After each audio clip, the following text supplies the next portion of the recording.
Sebelum itu, saya akan menyampaikan cuplikan video, mohon disimak.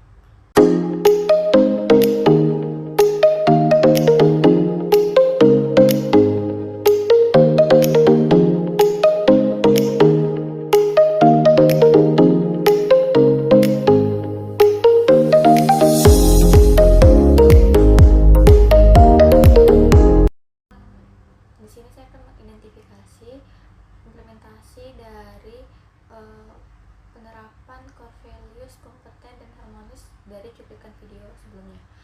Yang pertama, kegiatan yang dimaksud merupakan kegiatan kolaborasi internal antar seksi lingkup kantor pertanahan dalam pengerjaan IPH, yaitu izin peralihan hak.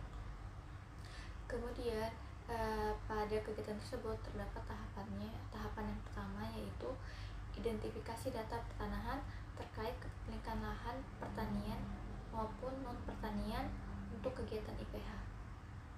Output dari kegiatan tersebut yaitu berupa teridentifikasinya data-data kepemilikan bidang tanah baik pertanian maupun non pertanian. Dari output tersebut kita akan mengidentifikasi secara garis besar keterkaitan substansi untuk implementasi komitmen dan harmonis. Yang pertama kita masuk di komitmen, yaitu nilai kode etik komitmen yang pertama meningkatkan kompetensi diri untuk menjawab tantangan yang selalu berubah, menguasai sistem informasi JIS dan data base pertanahan untuk meminimalkan kesalahan input data yang dapat memicu sengketa lahan di kemudian hari. Kemudian nilai kode etik yang kedua dari komitmen yaitu melaksanakan tugas dengan kualitas terbaik, mengklasifikasikan data pertanahan dari segi peruntukannya yaitu pertanian maupun pertanian. Nilai kode etik yang ketiga yaitu membantu orang lain belajar, membantu pemohon masyarakat memahami mengapa data lahan pertanian dan pertanian harus terintegrasi, serta mengedukasi mereka mengenai proses penyusunan IPH agar terhindar dari sindikat calon. Masuk pada nilai dan kode etik harmonis yaitu yang pertama membangun lingkungan kerja yang kondusif. Implementasinya berupa menghargai perbedaan kepentingan antara pemilik lahan, pengembang, dan pemerintah dengan tetap berpegang teguh aturan pada tata ruang yang berlaku. Kemudian nilai dan kode etik yang kedua menghargai setiap orang apapun latar belakangnya, memberikan pelayanan IPH kepada pemohon masyarakat tanpa unsur diskriminatif atau kepentingan tertentu dengan tidak melihat latar belakang orang tersebut. Terus nilai dan kode etik ketiga membangun lingkungan kerja yang kondusif, meminimalkan kesalahan input status lahan dengan cara cross check silang dengan rekan kerja satu seksi. Untuk nilai dan kode etik yang pertama komponen yaitu meningkatkan kompetensi diri untuk menjawab tantangan yang berubah. Masuk kegiatan yang kedua yaitu integrasi data pertanahan terkait kepemilikan lahan pertanian dan non pertanian untuk kegiatan IPH. Hasil outputnya berupa terintegrasinya data-data kepemilikan bidang tanah baik pertanian maupun non pertanian, data dari KKP, juga data dari Warkah dan KKP. Kemudian yang kedua, melaksanakan tugas dengan kualitas yang terbaik, verifikasi data secara 2 kali mengenai data kepemilikan baik yang berasal dari KKP maupun yang tertuang dalam sertifikat yang ada di Warkah. Kemudian nilai dan kode etik yang kedua, etik kompeten yang ketiga yaitu membantu orang lain belajar.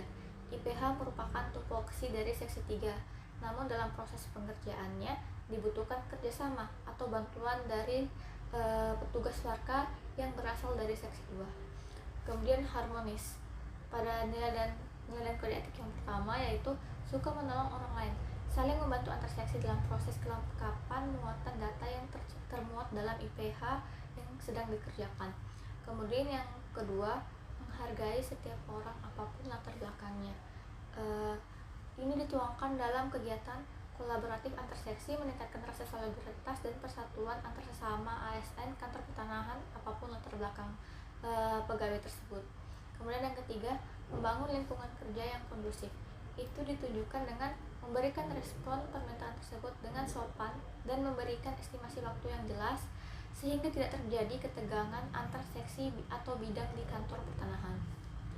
Kemudian pada kegiatan ini tentu saja memiliki kontribusi terhadap visi misi organisasi, yaitu berupa dukungan keahlian berkualitas dengan ASN kompeten organisasi dapat menghasilkan produk analisis undang-undang dan anggaran yang akurat. Ini berkontribusi langsung pada visi organisasi untuk menjadi pendukung teknis yang profesional. Nilai harmonis berkontribusi dalam menciptakan kolaborasi lintas fungsi. Kemudian untuk peningkatan nilai organisasi itu dituangkan dalam Undang-Undang Nomor 20 Tahun 2023 tentang ASN, bahwa ASN memiliki kewajiban untuk memiliki nilai dasar dan mengembangkan kompetensi sebagian dari pengembangan karir, menegaskan peran ASN sebagai perekat dan pemersatu bangsa yang secara inheren mewajibkan perilaku harmonis dalam setiap tugasnya. Kemudian regulasi yang kedua yaitu Surat Edaran Menteri Pan-RB Nomor 20 Tahun 2021 menjabarkan mengenai perilaku utama kompeten, meliputi meningkatkan kompetensi diri untuk menjawab tantangan yang selalu berubah, membantu orang lain belajar dan melaksanakan tugas dengan kualitas terbaik, menetapkan harmonis sebagai salah satu dari 7 nilai dasar berakhlak yang wajib diimplementasikan oleh seluruh ASN. Kemudian masuk di regulasi yang ketiga yaitu Peraturan Pemerintah Nomor 17 Tahun 2020.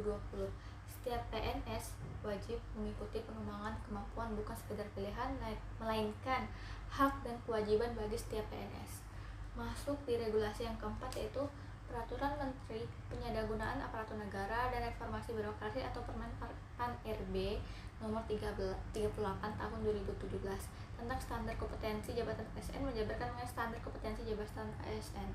Kemudian masuk regulasi yang terakhir yaitu yang kelima, Keputusan Menteri Agraria dan Tata Ruang Kepala Badan Pertanahan Nasional Nomor 115 garis miring SKOT titik 02 garis miring 5 garis miring 2020 menjabarkan mengenai standarisasi keahlian pertanahan, pengelompokan kompetensi teknis, dan memuat implementasi nilai kompeten. Sekian pemaparan dari saya mengenai core value dari kompeten dan harmonis. Mohon maaf apabila ada kekurangan. Wabillahi taufiq wal hidayah. Wassalamualaikum warahmatullahi wabarakatuh.